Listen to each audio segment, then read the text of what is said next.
DK Shivakumar ಸಂಪುಟದಲ್ಲಿ ಸಮುದಾಯವಾರು ಜಾತಿವಾರು ಲೆಕ್ಕಾಚಾರ ಸಮೀಕರಣ ಹೇಗಾಗಿದೆ ಅನ್ನೋದರ ಡೀಟೇಲ್ಸ್. ದಲಿತ ಬಲಗೈಗೆ 2, ದಲಿತ ಎಡಗೈಗೆ 1, ಕುರುಬ ಸಮುದಾಯಕ್ಕೆ ಸೇರಿದ 2 ಅವಕಾಶ ಸಿಕ್ಕಿದೆ. ಹಾಗೆ ಎಸ್ಟಿ ವಾಲ್ಮೀಕಿಯ 1, ಮುಸ್ಲಿಂ ಕೋಟಾದ ಪ್ರಕಾರ 1 ಮತ್ತು ಕ್ರಿಶ್ಚಿಯನ್ 1 ಅವಕಾಶ ಸಿಗ್ತಾ ಇದೆ. ಬಟ್ ಮೊದಲ ಹಂತದ ಅಂದ್ರೆ ಸಣ್ಣ ಮಂತ್ರಿಮಂಡಲದಲ್ಲಿ ಯಾರಿಗೆ ಜಾಸ್ತಿ ಯಾವ ಸಮುದಾಯದವರು ಪಾಲಾಗಿದೆ ಮಂತ್ರಿಗಿರಿ ಅಂತ ಕೇಳಿದ್ರೆ 3, ದಟ್ ಈಸ್ ಲಿಂಗಾಯತ ಫ್ಯಾಕ್ಟರ್ ಅನ್ನೋದನ್ನ ಈ ಸಲ ಹೇಗೆ ಕನ್ಸಿಡರ್ ಮಾಡ್ತಾರೆ ಅಂತ. ಸೊ ನೀವು ನೋಡ್ತಾ ಇರೋದು ನೂತನ ಸಂಪುಟ ಸಚಿವರ ಪಟ್ಟಿ. ಇದನ್ನ ರಾಜಭವನಕ್ಕೆ ಕಳಿಸ್ಕೊಡೋ ಕೆಲಸ DPR ಡಿಪಾರ್ಟ್ಮೆಂಟ್ ಇಂದ ಆಗಿದೆ. ಸೊ ಯಾರ ಹೆಸರಿದೆ ಅಂದ್ರೆ ಆಬ್ವಿಯಸ್ಲಿ ಫಸ್ಟ್ ಹೆಸರು ರಾಜ್ಯದ ನಂಬರ್ 1 ಸದ್ಯಕ್ಕೆ ಟಾಪ್ 1 ನಾಯಕ DK ಶಿವಕುಮಾರ್, ಅದಾದ ನಂತರ G ಪರಮೇಶ್ವರ್, KH ಮುನಿಯಪ್ಪ, ಜೊತೆಗೆ MB ಪಾಟೀಲ್.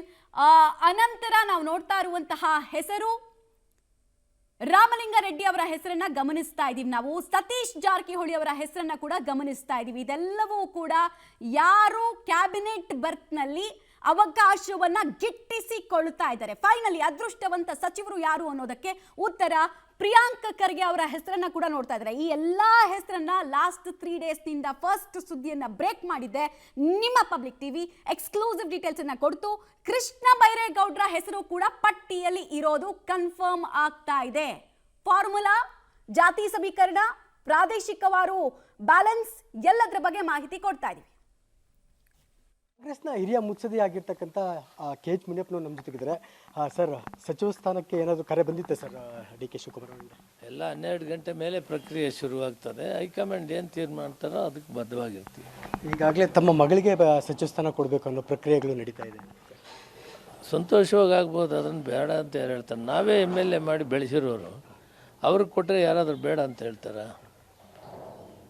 ಈ ಹಿಂದೆ ಕೂಡ ನೀವು ಒಂದು ಮಾತು ಹೇಳಿದ್ರಿ ಸರ್, ಹಿರಿಯರಿಗೆ ಹಿರಿಯರನ್ನ ಬಿಟ್ಟು ಹೊಸಬ್ರಿಗೆ ಕೂಡ ಅವಕಾಶ ಮಾಡಿಕೊಡ್ಬೇಕು ಅಂತ ಒಂದು ಮಾತು ಹೇಳಿದ್ರಿ ಸರ್ ಈ ಹಿಂದೆ. ಹೈಕಮಾಂಡ್ ಏನು ಮಾಡಿದ್ರೆ ಅದಕ್ಕೆ ಒಪ್ಕೊಳ್ಳೋ ನಡ್ರಿ. ನೀವು 12 ಗಂಟೆ ಮೇಲೆ ಮಾತಾಡಿ. ಮತ್ತೆ DCM ಸ್ಥಾನದ ಆಕಾಂಕ್ಷಿ ಕೂಡ ಆಗಿದ್ರಿ ಸರ್. DCM ಸ್ಥಾನದ ಆಕಾಂಕ್ಷಿ ಕೂಡ ಆಗಿದ್ರಿ ಸರ್ ತಾವು. ಅವರು ಹೈಕಮಾಂಡ್ ಕೊಡಬೇಕಲ್ಲ ಸರ್. 7 ಬಾರಿ ಸಂಸದರಾಗಿದ್ದೀರಿ, 2 ಬಾರಿ ಕೇಂದ್ರ ಸಚಿವರಾಗಿದ್ದೀರಿ. ಅವೆಲ್ಲ ಆಗಿದೆ ನಡೀಪ ಕಾಂಗ್ರೆಸ್ನಲ್ಲಿ. ಸಾಕಷ್ಟು ಹಿರಿಯ ಶಾಸಕರು. ಆಯ್ತು ಹೈಕಮಾಂಡ್ ನಮ್ಮ ಬಗ್ಗೆ ಗೊತ್ತಿದೆ, ಅವ್ರು ತೀರ್ಮಾನ ಕೊಡ್ತಾರೆ. ಇದೆಯಾ ಸರ್ ಈ ಸಾರಿ DCM ಅಥವಾ ಗೃಹ ಸಚಿವ ಸ್ಥಾನ ಸಿಗ್ಬೋದು ಅಂತ? ಎಲ್ಲ ಹೈಕಮಾಂಡ್ ಹೆಸರು ಹೇಳಿದ್ದೀನಿ, ಸಮಾಧಾನವಾಗಿರಿ. ನನಗೆ ಸಾಕಷ್ಟು ಏನೆಲ್ಲ ಬೇಕೆಲ್ಲ ಕೊಟ್ಟಿದ್ದಾರೆ. ಈಗ ಹೊಸದಾಗಿ ಏನು ಕೊಡೋದು ಅಷ್ಟು ದೊಡ್ಡದಲ್ಲ, ಸಾಕಷ್ಟು ಕೊಟ್ಟಿದ್ದಾರೆ. Thank you. ಇದಿಷ್ಟು ಸಚಿವ ಹಿರಿಯ ಮುಖಂಡರು ಆದಂಥ KH ಮುನಿಯಪ್ಪ ಅವರು ಮಾತಾಗಿರ್ತಕ್ಕಂಥ. ಕ್ಯಾಮರಾಮನ್ ವಿನಯ್ ಜೊತೆ Ravi, public TV, Bengaluru. DK Shivakumar ನೂತನ ಮಂತ್ರಿಮಂಡಲದಲ್ಲಿ ರಾಮಲಿಂಗಾರೆಡ್ಡಿ ಅವರಿಗೆ ಇದೀಗ ಕರೆ ಬಂದಿದೆ. ಸ್ವತಃ DK ಶಿವಕುಮಾರ್ ಅವರು ರಾಜಭವನಕ್ಕೆ ಪ್ರಮಾಣ ವಚನಕ್ಕೆ ಆಗಮಿಸುವಂತೆ ಕರೆಯನ್ನು ಮಾಡಿದ್ದಾರೆ. ಈ ಬಗ್ಗೆ ಮಾತಾಡಲಿಕ್ಕೆ ಹಿರಿಯ ಶಾಸಕರು ರಾಮಲಿಂಗಾರೆಡ್ಡಿ ಅವರು ನಮ್ಮ ಜೊತೆ ಇದ್ದಾರೆ. ಸರ್ ನಮಸ್ತೆ. ಮೊದಲಿಗೆ ಕಂಗ್ರ್ಯಾಚುಲೇಷನ್ಸ್. ಏನು ಹೇಳಕ್ಕೆ ಬಯಸ್ತೀರಿ? ಈಗ ಫೋನ್ ಮಾಡಿ ಪ್ರಮಾಣ ವಚನಕ್ಕೆ ಬನ್ನಿ ಅಂತ ಶಿವಕುಮಾರ್ ಅವರು ಕರೆದರು ಅಧಿಕೃತವಾಗಿ. ಅದರ ಹಿಂದೆನೇ ಗೊತ್ತಿತ್ತು ಆಗ್ತೀನಿ ಅಂತ. ಸರ್, ಸಹಜವಾಗಿ ನಾವು ಕಳೆದ ಒಂದು 7-8 ದಿನದ ಬೆಳವಣಿಗೆಯನ್ನು ನೋಡಿದಂಥ ಸಂದರ್ಭದಲ್ಲಿ ಡೈಲಿಗೆ 3-4 ಬಾರಿ ಹೋಗಿದ್ದಾರೆ. ಮತ್ತು ಯಾರು ಪ್ರಭಾವಿಗಳು ಅಂತೇಳಿ ಈಗ ಹಿಂದೆ ಸಿದ್ದರಾಮಯ್ಯನವ್ರ ಮನೆ ಇರ್ಬೋದು, DK ಶಿವಕುಮಾರ್ ಮನೆ ಇರ್ಬೋದು, ಮತ್ತು ವೇಣುಗೋಪಾಲ್ ಅವರು, ಖರ್ಗೆ ಅವ್ರ ಮನೆ ಬಳಿ ಸಾಕಷ್ಟು ಜನ ಹೋಗಿ ಲಾಬಿಯನ್ನು ಮಾಡಿದ್ದಾರೆ, ನಮಗೆ ಮಿನಿಸ್ಟ್ರ್ ಪೋಸ್ಟ್ ಕೊಡಿ ಅಂತೇಳಿ.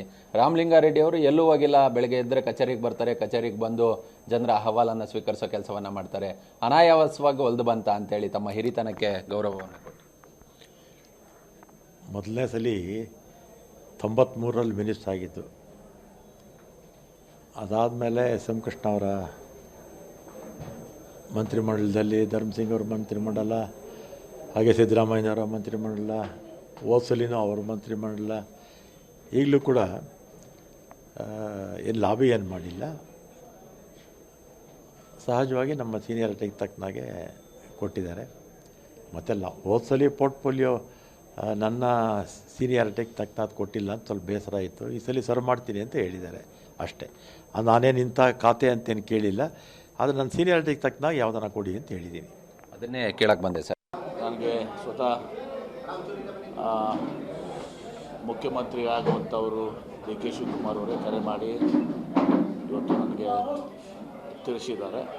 4 ಗಂಟೆಗೆ ಪ್ರಮಾಣ ವಚನ ಸ್ವೀಕಾರ ಮಾಡಲಿಕ್ಕೆ ಒಂದು ದಿವಸ ನನಗೆ ಹೇಳಿ ನನಗೆ ಶುಭಾಶಯವನ್ನು ಕೋರಿದ್ದಾರೆ. ನಾನು ಅವರಿಗೆ ಧನ್ಯವಾದಗಳನ್ನು ಅರ್ಪಿಸಿದ್ದೀನಿ.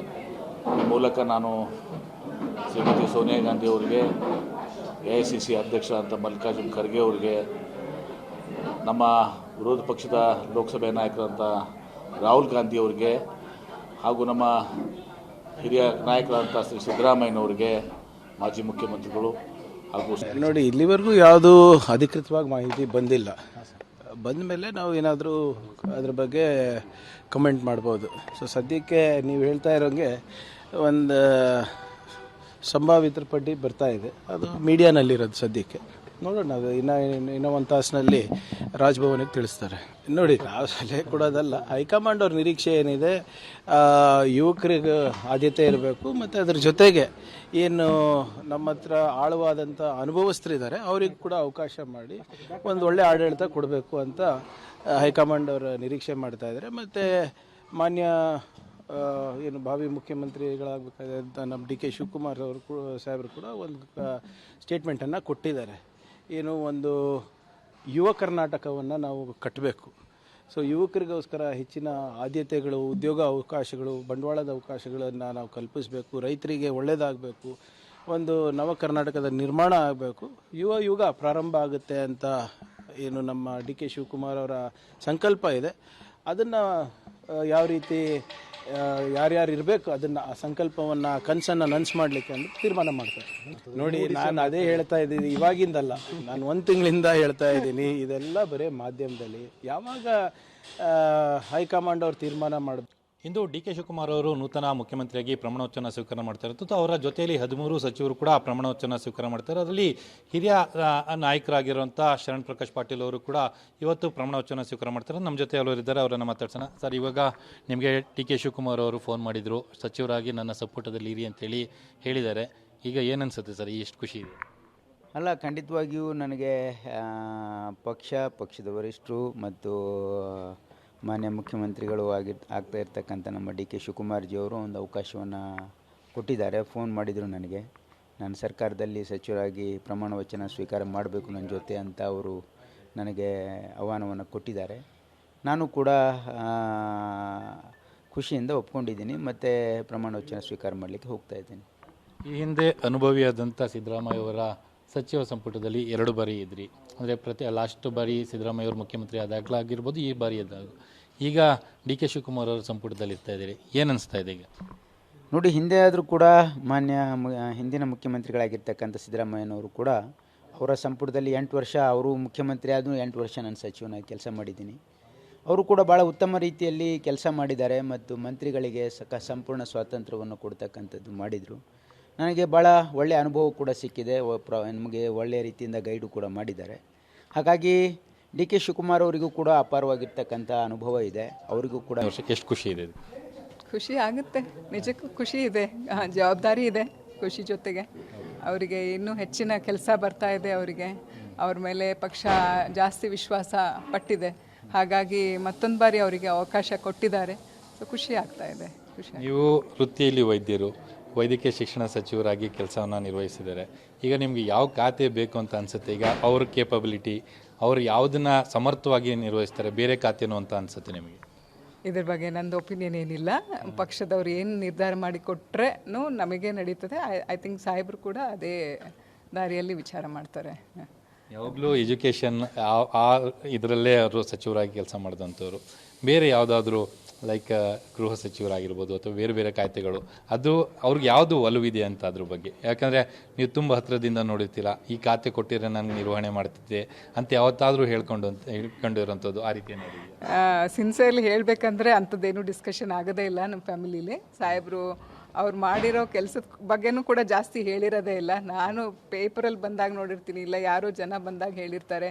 ಅಂಥದ್ದೆಲ್ಲ ಯೂಶ್ವಲಿ ಡಿಸ್ಕಷನ್ ಆಗೋದಿಲ್ಲ. ಅಂಥ ನಿರೀಕ್ಷೆನೂ ಸಾಹೇಬ್ರೇನು ಜಾಸ್ತಿ ಇಟ್ಕೊಂಡಿಲ್ಲ.